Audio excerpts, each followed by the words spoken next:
어색하군요. 야, 여러분 그거 아십니까? 제가 매 주일마다 주보를 12장 뽑는데 18장 뽑는 기쁨을 아십니까? 모르실 거예요. 아시고 싶으시면 목회하시면 됩니다.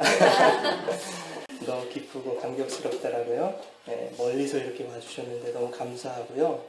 제가 자꾸 눈물이 나는 게 하나님 앞에 너무 감사합니다. 왜냐하면 여러분 오늘날 저 같은 젊은 목사가 개척한다는 거 여러분 쉽지 않죠. 그리고 그것도 서울도 아닌 경기도도 아닌 지방에서 개척하기라는 것은 참으로 어려운 일입니다. 저 같은 젊은 목사들이 개척한다고 했을 때 그래 나도 개척해서 큰 목회 한번 해보자, 큰 교회 한번 이루어보자, 이런 꿈 가지고 개척하는 사람 없을 겁니다. 큰 교회들 조금 잘 해줬으면 좋겠는데 기독교의 복음을 변질시키는 그런 교회들의 잘못된 행태들, 그거 바로잡아 보겠다고 지금 이렇게 선 거거든요. 그래서 힘들 수밖에 없어요. 그래서 저는 나는 선교사다 라는 마음으로 그렇게 목회를 시작했습니다. 저 스스로는 목사라고 생각 안 하고 대한민국에 파송한, 하나님 파송하신 대한민국 선교사다라고 생각하고 목회를 합니다. 그래서 우리 교회는 여러분 안디옥 교회 잘 아시죠? 이동희 목사님 선교하는 교회. 제가 그 안디옥 교회에서 선교를 배웠기 때문에 선교하는 교회로 시작을 했습니다. 선교지인데, 여기가 선교지인데 여러분들이 지금 선교지에 아울리치 오셨잖아요. 그렇죠? 해외는 아니지만 선교지에 지금 비전트립 오셨어요. 제가 선교여행 갔을 때 선교사님들이 항상 그렇게 뭐라고 해야 될까요? 감격하시고 뭉클해하시고 이렇게 힘을 얻으시고 그러셨거든요. 그 기분을 제가 지금 느끼는 것 같아요. 여러분 아무렇지도 않으실지 모르겠지만 저는 지금 너무 감격스럽습니다. 정말 힘들고 어려운 시간들이 있었거든요. 지금도 그렇고 그때마다 하나님 앞에 정말 제가 맞습니까? 저여야 했습니까? 왜 그러시는 건데요, 저한테? 이런 질문을 드릴 때 하나님이 항상 저에게 뭔가로 대답해 주십니다. 그래서 여러분들을 통해서 이렇게 또 힘과 위로를 주시는 것 같아요. 너무 감사하고 정말 고맙습니다. 잘 오셨습니다. 환영합니다. 이제 하나님의 말씀을 나누겠습니다. 하나님의 말씀은 빌립보서 2장 5절부터 8절까지 말씀입니다. 봉독하도록 하겠습니다.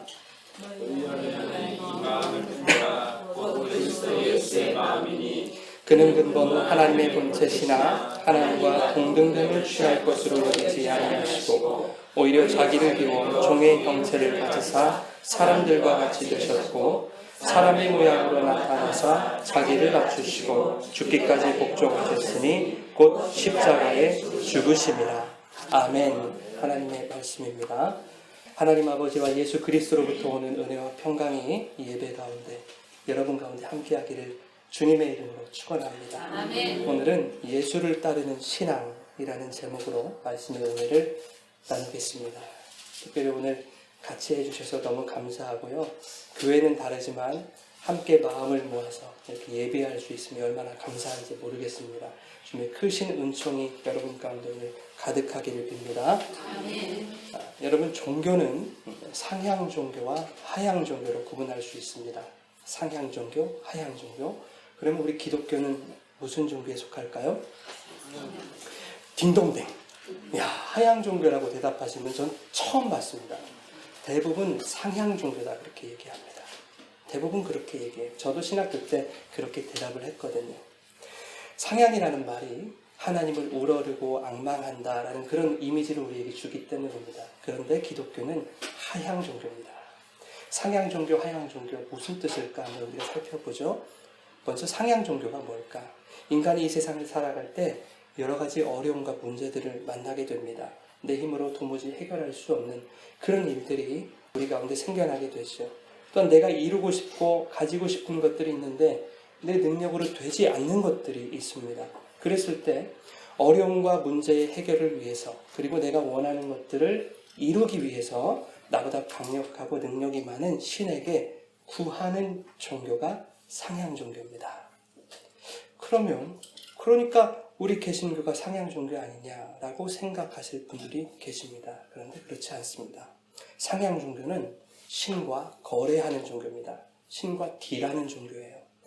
내가 당신에게 정성도 쏟고 치성도 드리고 공덕도 많이 쌓아 올릴 테니 그 대신 내가 원하는 것 당신이 좀 채워주시오 라는 것이 바로 상향 종교입니다. 그런데 우리 개신교회는 하향 종교죠. 하향 종교가 뭘까? 우리가 한번 살펴보겠습니다. 빌립보서 2장 13절 우리 화면을 보시고 같이 봉독하겠습니다. 너희 안에서 행하시는 이는 하나님이시니 자기의 기쁘신 뜻을 위하여 너희에게 소원을 두고 행하게 하시니. 하나님의 소원을 이 땅에 있는 성도들과 교회들에게 부어주시는 거죠. 많은 사람들이 오해합니다. 그 소원, 우리들이 하나님께 바라는 소원이다. 그렇게 오해하고 그렇게 설교들을 합니다. 그런데 전혀 다른 얘기입니다. 이 소원은 우리를 향하신 하나님의 소원인 것입니다. 그런데 하나님은 그 소원을 성도들의 종교생활, 너희들의 열심이나 봉사나 헌신으로 이루어가겠다라고 말씀하신 바가 없습니다. 너희 안에서 행하시는 이가 하나님이시다라고 말씀하시죠. 또한 너희에게 소원을 두고 행하게 하신다라고 말씀하십니다. 이것은 사역형으로 지금 쓰여졌죠.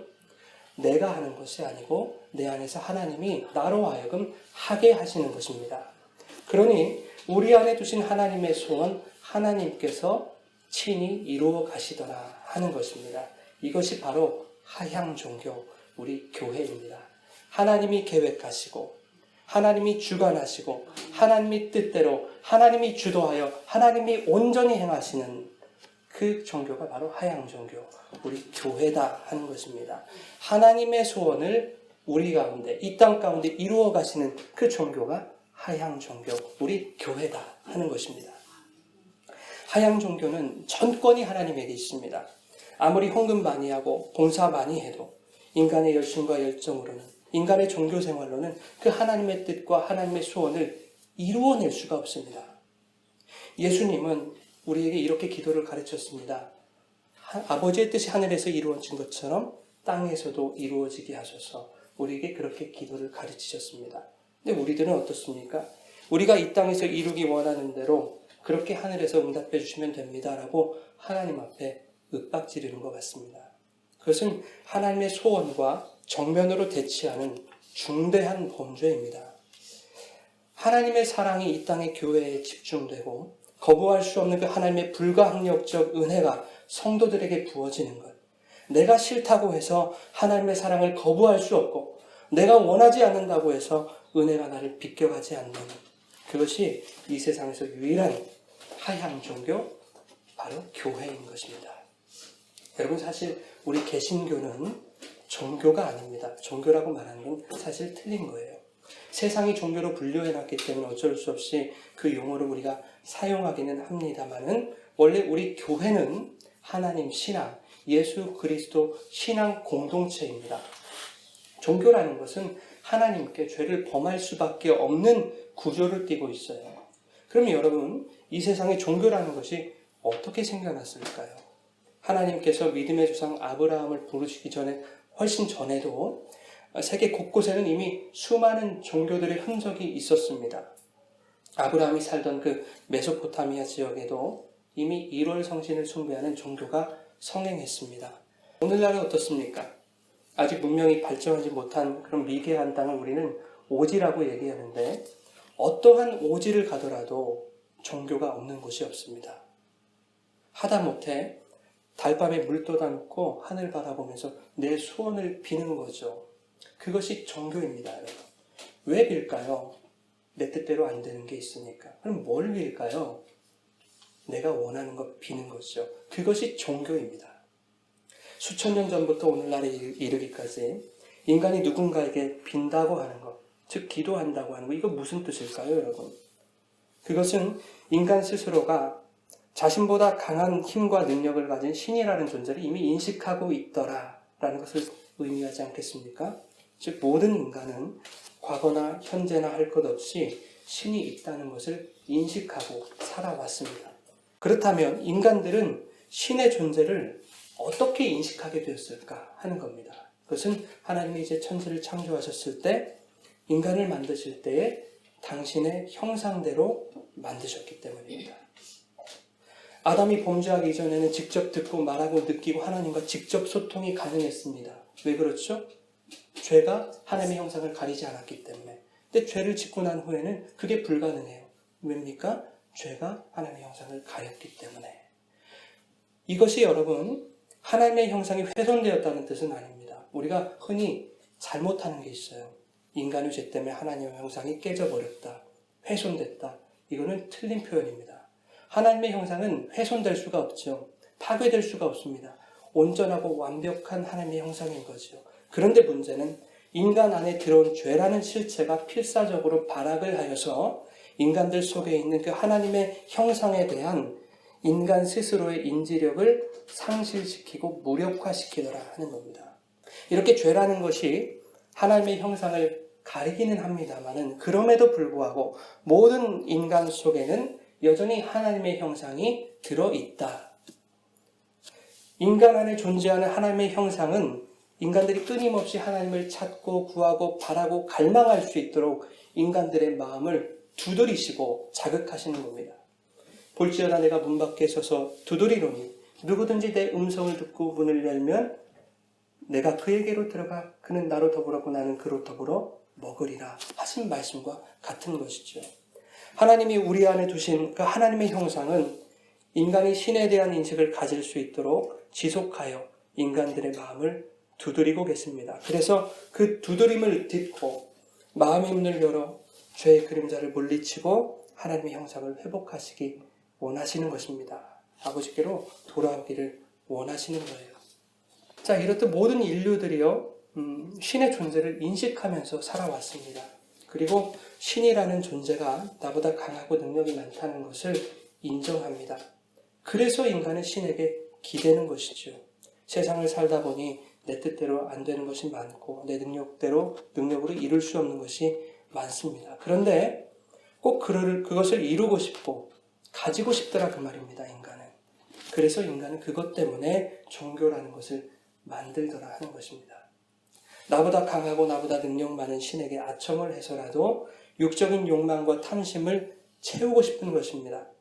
나의 안전과 안녕을 확보하고 싶은 것입니다. 그것이 바로 종교입니다.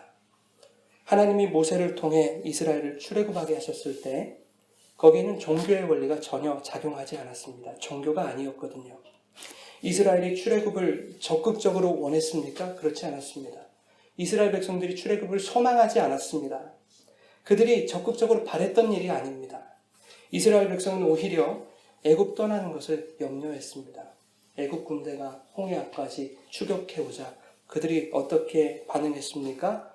어찌하여 우리를 이곳까지 이끌어내어서 여기서 우리를 죽게 하는가? 모세와 하나님 앞에 원망했습니다. 출애굽은 이스라엘 백성의 소망이나 원함에 의해 이루어진 것이 아니라는 얘기입니다. 그것은 하나님의 전적인 계획이었고 하나님의 주권에 의한 하나님의 구원의 역사였던 것입니다. 그러니 하나님은 홍해 앞에서 모세를 통해 이렇게 말씀하게 하십니다. 너희는 두려워하지 말고 가만히 서서 여호와께서 오늘 너희를 위하여 행하시는 구원을 보라. 가만히 서서 너희들 할 거 없다는 겁니다. 하지 말라는 겁니다. 오늘 내가 행하는 구원을 보라. 내가 하겠다는 겁니다. 여러분, 우리 교회는 내가 원하는 것을 이루는 집단 아닙니다. 하나님의 계획, 하나님의 소원을 하나님의 전적인 주권으로 하나님이 이루어 가시는 것이 바로 우리 교회인 줄 믿습니다. 교회 오래 다니고 열심 좀 있으면 신앙의 그릇이 커졌다라든지 믿음의 분량이 자랐다든지 이런 표현들을 우리가 사용합니다. 예, 일견 동의합니다. 그러나 문제는 그 커진 분량만큼 내가 감당하고 내가 헌신하면 남들보다 더 많은 복을 받을 것이다 라고 생각하고 그렇게 기대하고 신앙생활하는 것이 큰 문제입니다. 그러나 여러분이 분명히 아셔야 될 것은 여러분의 믿음의 분량이 자라고 신앙의 그릇이 커졌다면 커진 만큼, 자란 만큼 여러분이 일하는 것이 아니란 사실입니다. 여러분이 주님 앞에 교만하지 않고 겸손하게 잠잠히 가만히 서 있을 때 분량이 자라고 그 그릇이 커진 만큼 여러분 안에서 더 많이 일하시는 분이 하나님이시라는 것을 여러분 기억하시기 바랍니다. 그러니 인간은 하나님 앞에서 하나도 자랑할 것이 없습니다. 하나님께서 그렇게 성도 안에서 당신의 일들을 이루어 가실 때 우리가 원하는 것들이 보상으로 주어지지 않습니다. 하나님이 원하시는 것들이 주어지게 되는 것이지요. 오히려 나 같은 죄인을 통해 일하시는 그 하나님의 은혜에 감사하고 감격하게 되는 것입니다. 어느새 나의 욕심들이 포기되는 그러한 은혜를 경험하게 되고 더 나아가서 어떻게 나의 소망과 나의 원함들이 주님의 뜻과 동일하게 되어가는가, 그러한 성화와 제자 되어감을 여러분들이 경험하게 되시는 것입니다. 이것이 성도에게 복인 줄 믿습니다. 그런 은혜가 여러분 가운데 임하게 되기를 소망합니다. 시내산에 도착해서 모세가 하나님께 말씀을 받으러 올라갔습니다. 내려올 생각을 안 하는 겁니다. 이스라엘 백성들이 두려워졌습니다. 그래서 묘안을 하나 냈는데 그것이 뭐였습니까? 신을 만들자. 근데 그 신이 어떤 신인가 봤더니 우리를 위하여 우리를 인도할 신을 만들자라는 것이었습니다. 신이라는 존재가 얼마나 강력하고 전능한 존재인지 이미 이스라엘 백성들은 홍해 사건을 통해서 경험했습니다. 야, 신은 대단해. 신만 있으면 우리 문제 없어. 라는 것을 그들은 인지하고 있었습니다. 그래서 지금 지도자가 사라진 두려운 상황에서 우리보다 강하고 능력이 많은, 그리고 우리의 안전과 안녕을 보장해 줄 그러한 신을 만들자라고 제안한 겁니다. 이것이 성경에서 최초로 기록되고 있는 인간이 종교를 만들어내는 장면입니다. 그 신은 어떤 신이었을까요? 그들이 만든 신의 형상 어떻게 고안됐을까요, 여러분? 그들이 어딘가에서 봤던 거 아니었을까요? 애굽에서 숭배했던 그 힘과 풍요를 상징하던 황소 모양, 그 아피스 신을 그대로 복제하여 만든 것입니다. 그런데 그 금송아지상을 만들어 놓고 백성들이 뭐라고 말하느냐면, 야, 봐라, 애굽에서 섬기던 힘과 풍요의 신이다 라고 말하지 않았습니다. 뭐라고 말했을까요? 이스라엘아, 이는 너희를 애굽 땅에서 인도하여 낸 너희의 신이로다. 애굽 땅에서 출애굽시킨 분이 누구죠? 하나님이지요. 그 우상을 만들어 놓고 그를 하나님으로 불렀다는 것입니다. 하나님을 신의 형상으로 만들어 버린 거예요. 여러분, 10계명 첫 계명이 뭡니까? 나 이외에 다른 신을 두지 말라. 두 번째 계명은 뭐죠? 형상도 만들지 말고 새기지도 말라. 세 번째는 망령되이 일컫지 말라. 그런데 이스라엘은 이 모든 계명을 한꺼번에 싸그리 어겨버린 것입니다. 여러분, 하나님 신앙이 종교가 되면 그것 자체가 하나님을 버리는 것입니다.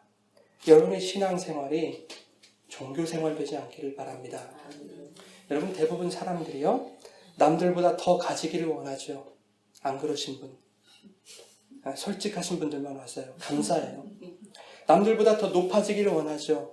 남들보다 더 강해지기 원합니다. 인간의 본성이에요. 네. 그 세상 사람들 이야기 아닙니다. 교회 안에서는 더 심각합니다. 나에게 은혜가 특별히 더 집중되기를 원하고, 나에게 더 큰 기적들이 일어났으면 좋겠고, 내가 기도하는 제목들, 그래, 당신 기도 제목도 응답되면 좋겠지만 특별히 내가 더 많이 좀 응답됐으면 좋겠는데, 그러한 욕심들이 신앙의 이름으로 우리 안에 있더라 하는 겁니다. 기도하는 내용들이 죄다. 어떤 내용들입니까? 승진하고 합격하고 대박하고 출세하고 그런 세상적인 것들 뿐이죠. 그것들이 이루어지기라도 하면, 야, 하나님이 나에게 응답해 주셨다고, 특별한 은총을 부어주셨다고, 나의 믿음을 이렇게 자랑해서 하나님이 나의 믿음을 이제 인정해 주셨다고 이렇게 자랑하고, 아니, 말로는 그렇게 표현 안 할 거예요. 근데 우리 신앙생활이 그렇게 하더라 그 말입니다. 나도 모르는 사이에. 여러분, 이것은 신앙이 아닙니다. 종교입니다. 하나님 신앙이 종교가 되면 우리는 예수님을 힘과 풍요의 신, 그 아피스 신으로 만들어버리는 거예요.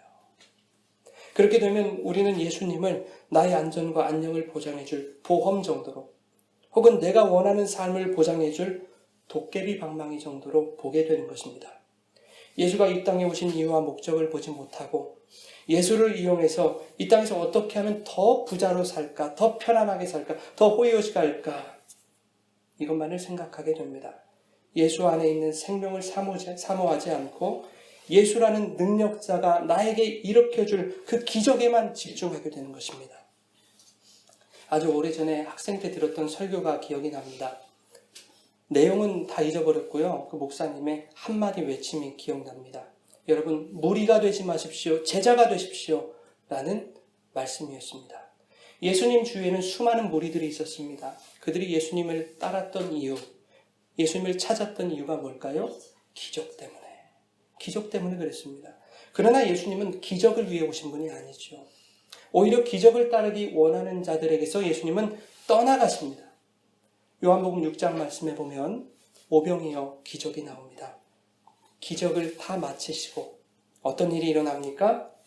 무리가 예수님을 억지로 붙들어서 임금 삼으려고 했습니다. 그것을 예수님이 아시고 그들에게서 떠나가십니다. 예수님은 기적을 바라보는 자들에게서 떠나가십니다. 이제 무리들이 예수님 찾기에 혈안이 됐습니다. 여기 가도 없어, 저기 가도 없어. 기적의 장소를 가봤더니 거긴 제자들까지도 없어. 자, 바다를 건너서 한번 찾아보자.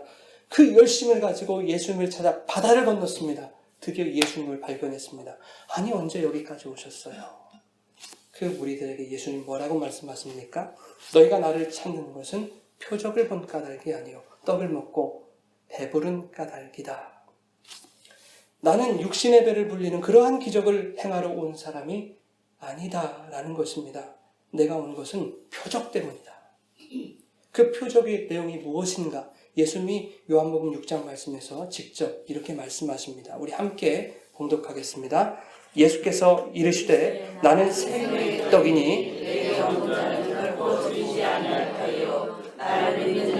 영원히 목마르지 아니하리라. 이것이 예수님의 표적입니다. 표적의 내용은 무엇입니까? 주님 안에 있는 생명, 그 영생이었던 것이죠. 결국 예수님은 이 땅에 그 생명, 그 영생 주시러 오신 것입니다. 그러니 하나님을 신앙한다는 것은 예수 그리스도의 생명과 구원 외에는 다른 것이 없다라는 얘기입니다. 그 생명, 그 영생, 그 구원은 이 땅에 죄범한 인간들이 하나님 그 구원 주세요, 그 생명 주세요라고 먼저 구하지 않았다는 겁니다. 우리는 구한 바가 없어요.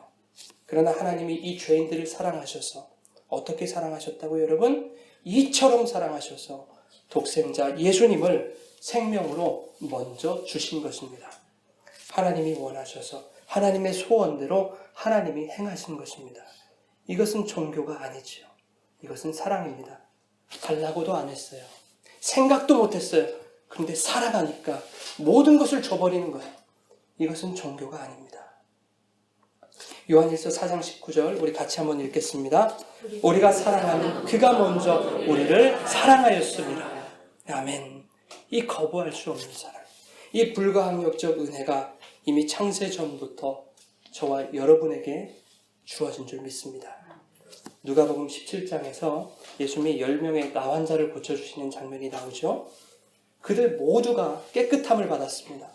그런데 그 중에 이방인 한 사람, 사마리아인 그 한 사람이 하나님께 영광을 돌리고 예수님께 돌아와서 감사를 드립니다.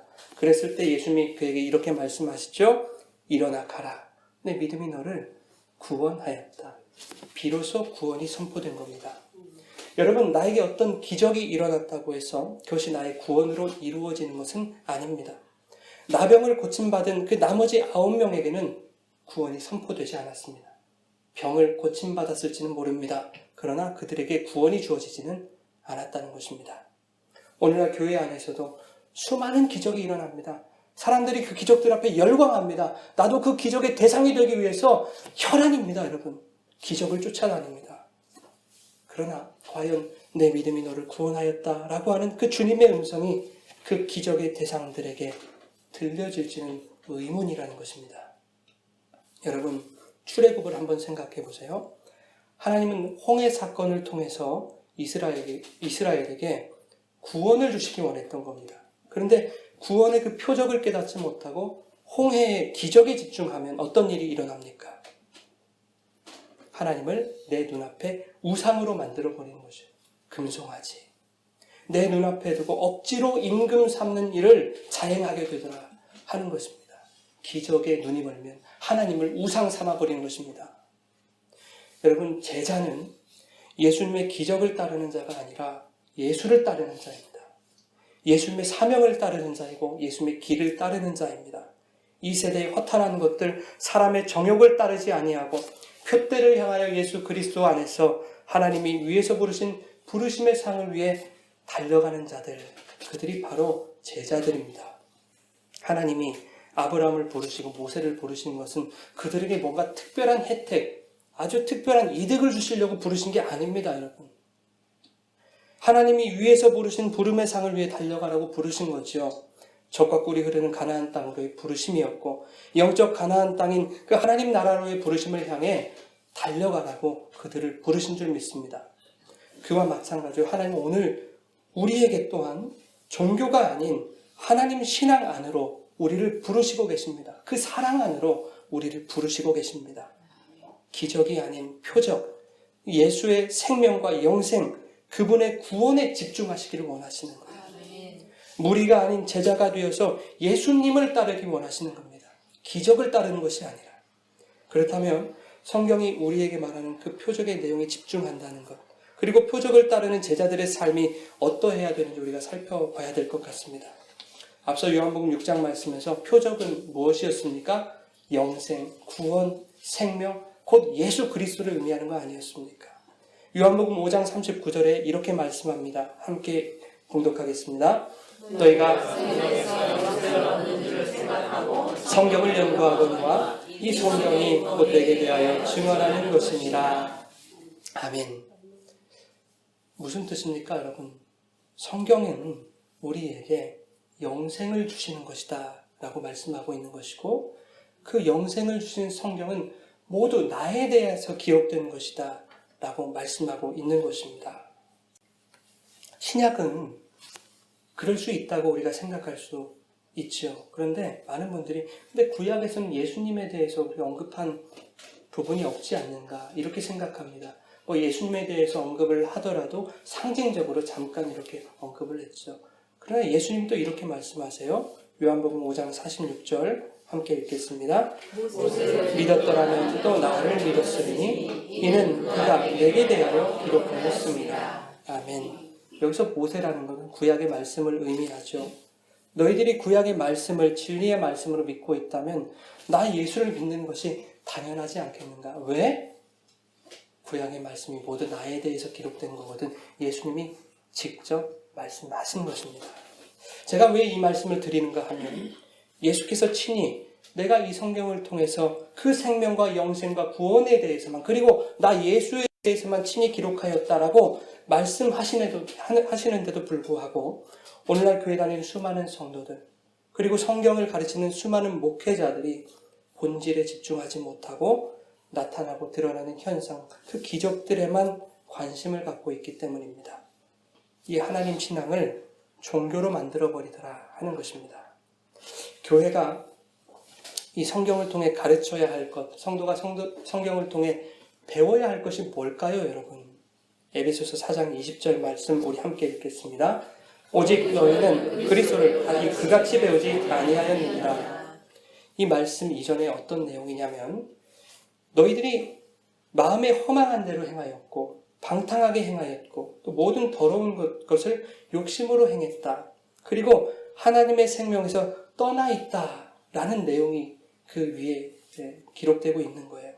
그러나 너희는 그리스도를 그같이 배우지 않았다. 성경이 예수를 그렇게 가르치지 않았다. 이렇게 말씀하고 있는 겁니다. 그렇다면 성경이 말하는 그리스도의 가르침은 무엇인가? 21절부터 우리 같이 읽겠습니다. 진리가 예수 안에 있는 것 같이 너희가 참으로 그에게서 듣고 또한 그 안에서 가르침을 받을진대 너희는 유혹의 욕심을 따라 썩어져가는 구습을 따르는 옛사람을 벗어버리고 오직 너희의 심령이 새롭게 되어 하나님을 따라 의와 진리의 거룩함으로 지으심을 받은 새 사람을 입으라. 아멘. 이전에는 너희가 하나님의 생명에 떠나 있었다. 그러나 이제는 예수 그리스도 안에서 성경이 말씀이 가르치고 있는 그것 새 사람을 입어야 된다. 즉 새 생명을 입어야 된다. 성경은 바로 그것 가르치고 있더라 하는 것입니다. 디도서 2장에 보면 바른 교훈이 무엇인지를 가르칩니다. 디도서 2장 11절에 보면 이 바른 교훈, 즉 말씀에는 모든 사람에게 구원을 주시는 하나님의 은혜가 나타났다 이렇게 기록합니다. 말씀에는 은혜가 나타났다. 무슨 은혜? 구원을 주시는 은혜. 디모데후서 3장 15절에도 이렇게 기록하고 있죠. 또 어려서부터 성경을 알았나니 성경은 능히 너로 하여금 그리스도 예수 안에 있는 믿음으로 말미암아 구원에 이르는 지혜가 있게 하느니라. 성경은 이렇게 영생, 구원만 말씀하시는 것입니다. 갈라디아서 6장 8절 말씀에도 이렇게 되어 있습니다. 육체를 위하여 심는 자는 육체로부터 썩어질 것을 얻을 것이요 성령을 위하여 심는 자는 성령으로부터 영생을 거둘 것이다. 하나님은 그리스도인들이 신앙 안에서 생명과 영생, 구원 얻기만을 원하고 계시는 것입니다. 예수님이 이 땅에 왜 오셨습니까? 언급하기에도 입이 아플 정도로 수많은 구절들이 뭐라고 말씀하십니까? 우리 죄를 용서하시려고, 우리를 사하시고 구원하시려고 이 땅에 오셨다고 말씀하지 않습니까? 예수님이 이 땅에 인간들이 기대하는 그러한 차원의 기적을 베풀려고 오신 것이 아니더라는 것입니다. 마가복음 1장에 보면 예수님이 처음에 회당에 들어가셔서 말씀을 가르치시죠. 근데 거기에 귀신 들린 자가 있었습니다. 예수님 부르셔서 꾸짖으셔서 귀신을 내쫓으셨습니다. 이제 회당을 나가셔서 베드로의 집에 들어갔더니 베드로의 장모가 열병에 걸려서 누워있는 겁니다. 그래서 손을 잡아 일으키시니 병이 떠나갑니다. 날이 저물 때 사람들이 예수 앞에 병자를 데려오고 귀신 들린 자를 데려옵니다. 병자들을 고쳐주시고 귀신을 쫓아내십니다. 날이 새고 새벽이 되어서 예수님이 기도하러 이제 한적한 곳으로 가시는데 그 새벽에 제자들이 예수님 뒤를 따라가서 이렇게 말하는 거예요. 예수님, 모든 사람들이 주님을 찾고 있습니다. 그 새벽에. 그 모든 사람들이 뭘 찾았을까요? 기적을 찾은 거예요. 고쳐야 할 병자도 많고 쫓아내셔야 할 귀신도 줄을 섰다는 겁니다. 그러니 주님 여기서 이러고 계실 시간이 없습니다. 제자들이 이렇게 붙드는 거예요. 그렇게 사람들이 기적에 그들의 마음을 빼앗기고 있을 때 예수님 이렇게 말씀하셨습니다. 마가복음 1장 38절 우리 같이 읽겠습니다. 이르시되 내가 이를 위하여 왔노라 하시고 아멘. 예수님은 기적의 장소를 떠나기 원하십니다. 예수를 보고 기적에 집중하는 자들에게서 예수님은 떠나십니다. 예수님이 기적을 베푸시는 것은 그 기적 자체의 목적이 있는 것이 아닙니다. 전도하시기 위함이었습니다. 생명 전하고 영생을 주시기 위함이었습니다. 주님은 그것을 위해 오신 분이다 라고 예수님이 직접 말씀하고 계십니다. 요한복음 20장 30절과 31절 같이 읽겠습니다. 예수께서 제자들 앞에서 이 책에 기록되지 아니한 오직 이것을 기록함은 너희로 예수께서 하나님의 아들 믿게 하려 하며 또 너희로 믿고 그 이름을 힘입어 생명을 얻게 하려 함이라. 아멘. 다른 수많은 기적들, 이적들도 많이 행하셨는데 그거 다 기록하지 않았다는 겁니다. 성경을 기록하신 목적은 기적을 나타내시기 위함이 아니라 뭐라고 말씀합니까? 예수 그리스도를 믿고 그 이름을 힘입어 생명을 얻게 하려 함이라. 그것이 하나님의 목적이었습니다. 그것이 하나님의 소원인 것입니다. 하나님은 그 소원을 성도에게 두셔서 성도 안에서 그 소원을 이루어 가시기 위해 오늘 우리를 부르고 계시는 것입니다. 그 부르심을 듣는 자들은 양이 목자의 음성을 듣는 것처럼 주인의 음성에 민감하게 반응해야 되는 것이죠. 하나님이 그 소원을 온전히 이루어 가실 수 있도록 내 마음의 인간적인 소원을 버리고 주님께 나를 맡기고 주님을 따라가야 되는 것입니다. 마태복음 4장에서 예수님이 시몬 베드로와 또 형제 안드레를 부르십니다. 나를 따라오너라. 사람을 낚는 어부가 되게 해줄게. 그들이 곧 그물을 버리고 예수를 따릅니다. 얼마 지나지 않아서 요한과 누구를 부르죠? 야고보를 부르죠. 어떻게 반응하죠? 곧 배를 버리고 아버지를 버리고 예수를 따르니라. 공관복음에 보면 예수님이 세리 마태, 레위를 부르시는 장면이 나옵니다. 예수께서 레위라 하는 세리가 세관에 앉아있는 것을 보시고 나를 따르라 하시니 그가 어떻게 했습니까? 모든 것을 버리고 따르니라. 누가복음 18장에 맹인을 고치신 이야기가 나옵니다. 마가복음에서는 그를 바디메오라고 이렇게 소개합니다. 마가복음 10장 말씀 보면 사람들이 이렇게 부르죠. 바디메오 일어나라. 그가 너를 부르신다. 예수님이 너를 부르신다. 그렇게 얘기하자 이 바디메오가 겉옷을 내버리고 뛰어 일어나 예수께 나왔다. 여러분, 바디메오가 아직 눈을 고침받기 전이거든요. 겉옷을 버리고 어떻게 뛸 수 있습니까? 기적이 중요한 게 아니다라는 얘기입니다. 주님을 따라가는 것이 중요한 줄 믿으시기 바랍니다. 겉옷을 버리고 주님 앞에 따라가는 그 믿음이 저와 여러분에게 있기를 원합니다. 우리들의 신앙은 예수를 따르는 것입니다. 마태복음 6장 24절 말씀하신 것처럼 누구든지 나를 따라오려고는 자기를 부인하고 자기 십자가를 지고 나를 따를 것이니라. 예수님을 따른다는 것은 나를 포기하고 버리는 것입니다. 자기를 부인하는 것입니다. 예수를 믿는 신앙을 동원해서 내가 원하는 것을 얻으려고 하고 하나님에게까지도 나의 뜻을 관철시키려고 하는 것은 그건 신앙도 아니고 믿음도 아닌 것입니다. 그는 예수를 따르는 자가 아닌 것이죠. 그는 신앙인이 아니라 종교인인 것입니다. 여러분, 내 것을 포기하고 자기를 부인한다는 것, 그것이 왜 어려운 일이 아니겠습니까? 여러분, 베드로와 요한과 안드레, 야고보가 그물을 버려두고 또 배와 아버지를 버려두고 전 재산을 버려두고 예수님을 따른 것이, 여러분, 그게 어디 쉬운 일이겠습니까? 세리 레위가 자신의 모든 것을 버리는 일이 그게 여러분 쉬운 일이겠습니까? 어려운 일이죠. 그러나 결단이 필요하다는 것입니다. 맹인이 겉옷을 버리고 예수를 따른다는 것, 엄청난 결단을 요구하는 것입니다. 당시 맹인들은요, 팔 하나 없고 다리 하나 없는 사람들보다 더 중증 장애인으로 그렇게 여겨졌습니다. 그래서 경건한 사람들은 그런 맹인을 봤을 때 이렇게 호의를 베풀어야 했습니다. 그러니 맹인은 먹고 사는데 지장이 없었던 사람이에요. 구걸만 하면 얼마든지 먹고 살 수 있었습니다. 그런데 그 맹인이 겉옷을 버리고 주님께 나아가서 눈을 뜨기 원합니다 라고 말하는 것, 여러분, 그게 뭘 의미한다고 생각하세요? 이제 눈을 뜨면 나 먹고 사는 문제에 중대한 심각한 문제가 생길 수도 있어 라는 뜻입니다. 그럼에도 불구하고 겉옷을 버리고 예수님을 따라가겠다는 것입니다. 먹고 사는 거 내일 일은 난 몰라. 그래도 나는 주님을 따라가겠습니다. 주님을 따르는 것입니다. 여러분, 영생을 원했던 부자 청년 이야기 여러분 다들 아실 겁니다. 그에게 예수님이 말씀하셨습니다. 내 소유를 다 팔아서 가난한 자에게 나누어 주고 나를 따를 것이니라. 그래야 영생 주어진다. 그는 심히 근심하며 돌아갔습니다.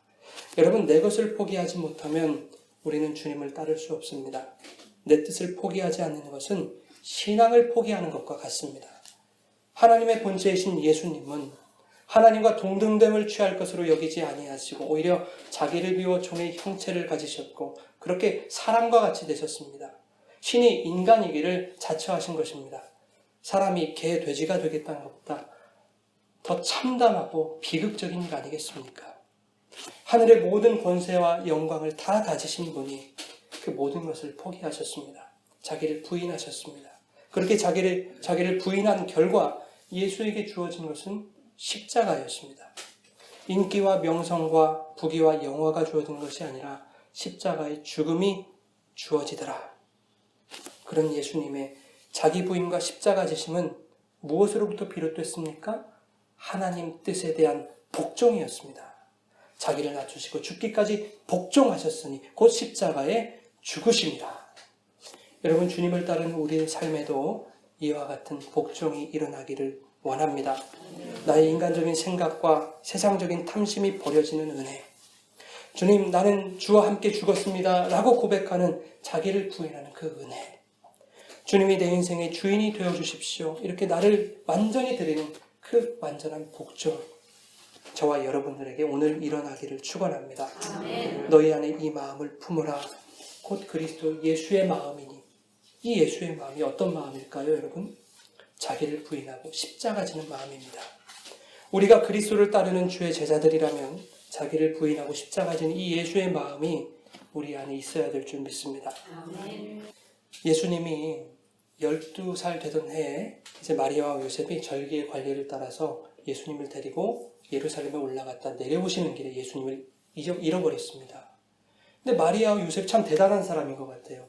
하루길을 걸어가서 하루가 지나서야 이제 아들이 사라졌다는 겁니다. 이게 다른 뜻으로 해석하면 이렇게 되는 거죠. 하루 동안 아들이 없어졌음에도 불구하고 아들이 같이 있는 것으로 착각하며 길을 걸어갔다. 이 말씀이 있는데요.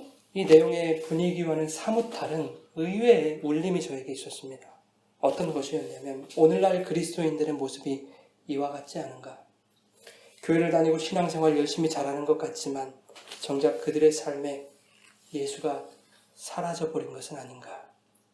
예수가 사라진 지 이미 오래되었는데도 불구하고 여태 깨닫지도 못하고 여전히 예수가 나와 함께 있다고 착각하면서 스스로 만족하는 그런 종교생활을 하고 있지 않은가.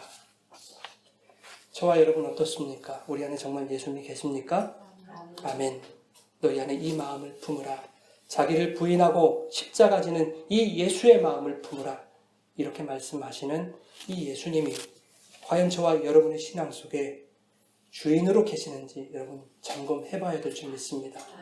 예수님 이미 사라지고 내 속에 인간적인 욕심과 옛사람의 소욕이 끊임없이 올라와서 오늘도 이 예배당에 나와서 내가 만든 하나님이라고 이름 붙인 그 우상에게 내 것만을 요구하고 있는 것은 아닌지, 그렇게 우리에게 주신 신앙을 버리고 종교심으로 가득 채워가고 있는 것은 아닌지 오늘 이 시간 여러분의 신앙을 돌아보시기를 바랍니다. 내 안에 예수가 없는데 있는 것으로 착각하고 있지는 않습니까? 하나님은 우리에게 위에서 부르신 부르심의 상을 위해 달려가라고 말씀하시는데 예수 없는 종교생활 열심히 최선을 다해 하면서 심판을 향해 달려가고 있지는 않습니까?